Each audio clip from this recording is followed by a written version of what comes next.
В архивных глубинах Музея Пенсильванского университета, в помещении с контролируемой влажностью, на одной из бесчисленных одинаковых полок десятилетиями лежал небольшой фрагмент глины размером с ладонь, отмеченный номером CBS 1386. Невзрачный кусок, покрытый клинописью, потрескавшийся с обломанными краями, считался лишь частью обыкновенной хозяйственной записи, перечнем зерна или поголовья. Ничего примечательного, непереводимый, давно всеми забытый. Однако в нем скрывался крошечный символ, клиновидный знак, которого не существовало ни в одном словаре шумерского или аккадского языка. Он был отклонением от нормы, лингвистическим фантомом. Ученые десятилетиями не обращали на него внимания, списывая все на сбой, неаккуратность писца или случайную царапину. И так бы он и пролежал в темноте, если бы не проект «Электронный Вавилон». В 2025 году исследователи загрузили в нейросеть нового поколения трехмерные сканы десятков тысяч подобных фрагментов. Цель была стандартной — обучить ИШАИ классифицировать обломки и находить совпадения, чтобы виртуально восстановить разбитые таблички. Но эта система оказалась иной. Ее обучали не просто узнавать формы, а улавливать контекст, грамматику и языковую эволюцию тысячелетий. Перед тем, как перейти к сути, разработчики просили зрителей о небольшой поддержке. Лайк и подписка — лучшая благодарность. И вот однажды, ночью в голубоватом свете серверной система выдала уведомление. Она не просто обработала фрагмент CBS 1386, она его восстановила. Алгоритм, изучив миллионы контекстов из других текстов, предположил, что означает загадочный символ. Это был не дефект, а ключ. Ключ к грамматической структуре, о которой никто даже не догадывался. И применил этот ключ ко всей записи, и хаотичный набор знаков, который считался банальным учетом скота, обернулся ужасающей фразой. И седьмой прототип был отвергнут, ибо голос его был слишком громким перед ликами создателей. Слово «прототип» никак не могло появиться в языке эпохи, едва освоившей бронзу. Это был не просто перевод, это было нарушение всей исторической матрицы. Одно предложение, поднятое из небытия цифровым интеллектом, поставило под сомнение все, что считалось истиной о нашем происхождении.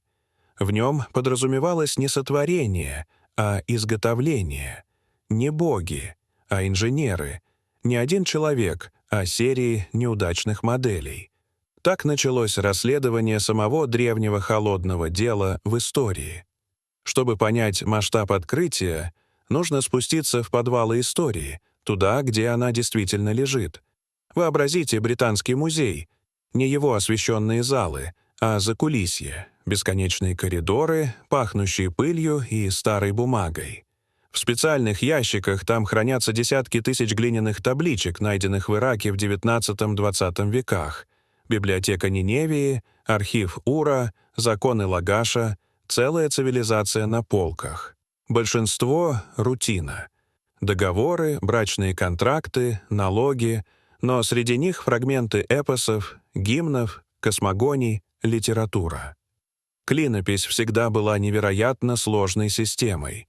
Не алфавитом, а набором знаков, каждый из которых мог быть слогом, словом или грамматическим маркером. Представьте текст, где крест то буква «Т», то слово «вера», то знак, что следующее слово — имя божества. Умножьте это на 1000, добавьте разные языки — шумерский, аккадский, вавилонский, ассирийский, одинаковую письменность, диалекты, ошибки писцов и разрушенные участки текста. Поколение ученых — Гротефенд, Роулинсон — вручную расшифровывали знаки. Их труд был подвигом, но фрагментарным. Они видели деревья, но не весь лес. И впервые увидел лес. Обученная на всем корпусе клинописных текстов модель стала улавливать то, что человеку недоступно: индивидуальные почерки писцов, грамматические паттерны школ, последовательности, позволяющие восстанавливать пропавшие строки. И с высокой точностью склеивал фрагменты Лондона, Берлина, Филадельфии. И постепенно из хаоса мифов проступила структура, ясная, логичная и пугающая. То, что считали поэзией, оказалось техническими описаниями. То, что называли мифами о творении, выглядело как лабораторные отчеты. Библейская идея о создании человека из глины в шумерских оригиналах выглядела иначе. Анунаки столкнулись с проблемой. Тяжелый труд их измучил. Младшие боги взбунтовались, требуя помощников. «Создадим Лулу, примитивного рабочего», — предлагает Энки. Далее следуют шаги эксперимента. Они берут глину, материал, смешивают с кровью бога Гештуэ, того, что обладал разумом. Это рецепт, спецификация. Первые попытки терпят провал. Существа оказываются бесплодными, неспособными к движению, к еде. Их уничтожают и начинают заново. И заметил ключевую деталь. Разные группы созданных существ обозначались разными терминами: Лу, Мелю, раб, Сагига, черноголовые и другие, ранее считавшиеся эпитетами. Но статистика контекстов показала — это технические категории, маркировка партий, как серийные номера. Алгоритм выстроил схему. Людей создавали разными сериями, под разные задачи, в разных регионах. Черноголовые — земледельцы и строители, выносливые и организованные. Глина без голоса. Шахтеры — сильные, но упоминаемые без намека на речь. Таблички в целом описывают не создание человечества, а производство биологических рабочих. Место производства — Эден. Равнина между двумя реками, нынешняя Месопотамия. Рай был фабрикой. Эта идея переворачивала основы антропологии. Расы и народы могли быть не продуктом эволюции, а заложенными изначально вариациями моделей. В мифах боги спорят. Энки — инженер, покровитель людей, стремящийся улучшать их. Энлиль — властитель, требующий строго следовать протоколам, видящий в людях риск. Этот конфликт — спор двух идеологий, и он отражался в разных моделях. Те, кто связан с Энки, получали знания — письмо, законы, астрономию. Группы под Энлилем — лишь тяжелый труд и ограничение развития. Слово «шум», «ригму» в одном мифе заставляет Энлиля яриться. И показал, что оно чаще означает несанкционированные разговоры, обсуждения, вопросы. Энлилю мешал не шум толпы, а то, что рабочие начали думать. Фраза «черноголовые люди» в заклинаниях приобретает новый смысл. Возможно, это не цвет волос, а метка, физическая или функциональная. В других текстах упоминаются группы, чьи глаза не вопрошают, те, кто создан для тьмы, народ с беспокойным голосом, брошенный в реки. Это не социальные различия, это биологическое разделение серий. Но проект был нестабилен. Первые модели людей не размножались и были смертны, краткоживущие. Производство требовало усилий богинь-роженец. Энки решился на нарушение протокола — создать модель, способную к самовоспроизводству. Так появился Адапа. Адаму — предок новой серии, умный, понимающий язык богов, рожденный не как рабочий, а как управляющий. Энки дал ему способность размножаться и высокий интеллект, но встроил ограничения. Когда Ану призвал Адапу на небо, Энки предупредил: «Не ешь и не пей хлеба и воды смерти». Но Ану предложил ему хлеб и воду жизни. Послушав Энки, Адапа отказался и лишил всех своих потомков бессмертия. Ученые веками пытались объяснить противоречие. И предложил холодное решение.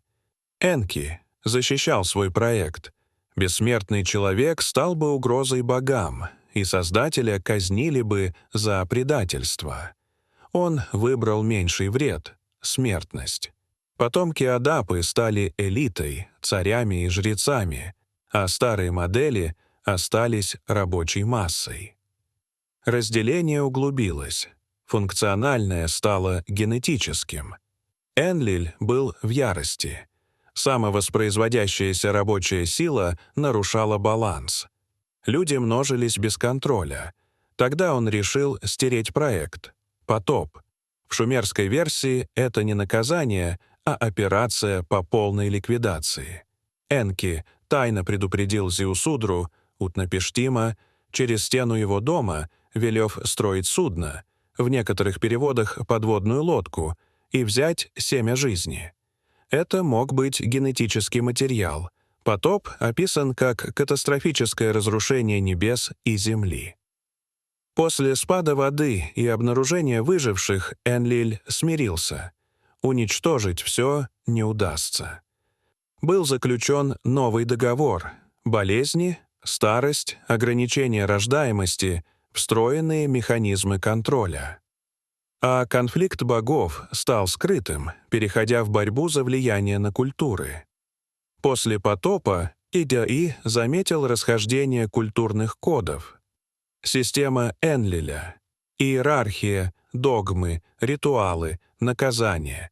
Система Энки, знания, ремесла, свобода, тайные школы.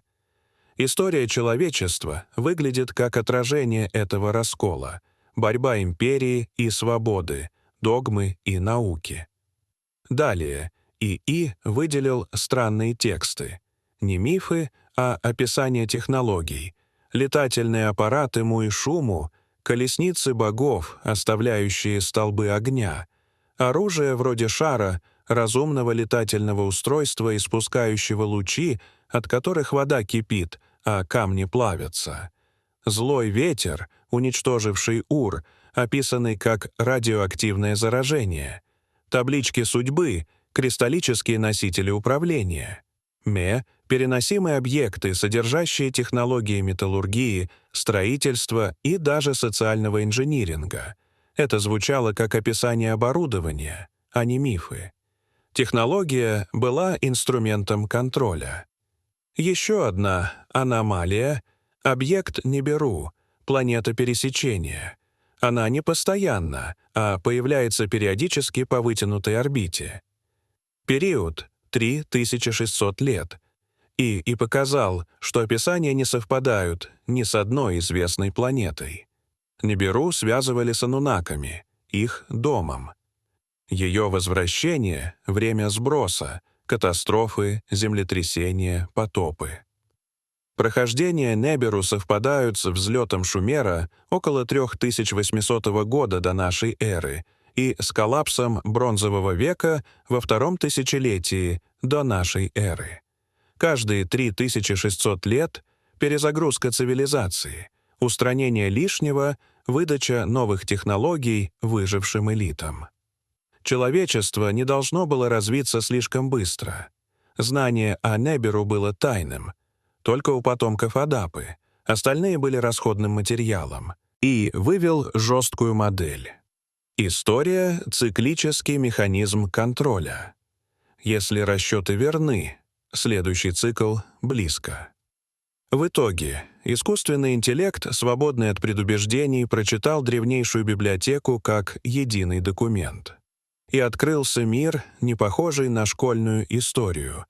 Человечество как продукт генной инженерии, разделенное на серии моделей с разными функциями. Создатели как технологически развитые существа, наши пороки, добродетели и ограничения — элементы дизайна. Эта гипотеза звучит фантастически, но объясняет внезапное появление шумерской цивилизации, генетические аномалии современного человека и повторяющиеся циклы подъемов и падений культур. Она дает корень вечного раскола между свободой и контролем. Тексты содержат слишком много внутренней логики, чтобы не учитывать их всерьез. ИИ не дал ответов. Он поставил новые вопросы. Кто были создатели, откуда пришли, были ли они единственными, ушли ли они, или проект продолжается. Возможно, они никогда не уходили, а лишь изменили методы. Мы вступили в эпоху, когда ИИ позволяет говорить с древнейшим прошлым, и это прошлое разрушает наши иллюзии. Если эта версия верна, хотя бы частично, все меняется. Мы не венец творения, а продукт эксперимента. И вся наша борьба за свободу может быть попыткой системы преодолеть свое программирование. Теперь, наблюдая мир, его несправедливость, циклы расцвета и гибели, нужно спросить, это хаос эволюции или мы живем внутри древней программы? Программы — ключ к которой мы только что нашли. Информация была не просто зарыта, но и зашифрована. Теперь у нас есть новый ключ — искусственный интеллект. И это лишь начало. Сколько еще культур скрывают свои версии той же истории? В Ведах, египетской книге мертвых, преданиях Хопи. Возможно, это части одной общей хроники о создании, подчинении и долгом пути к свободе. Вопрос уже не в прошлом, а в том, что мы сделаем с этим знанием.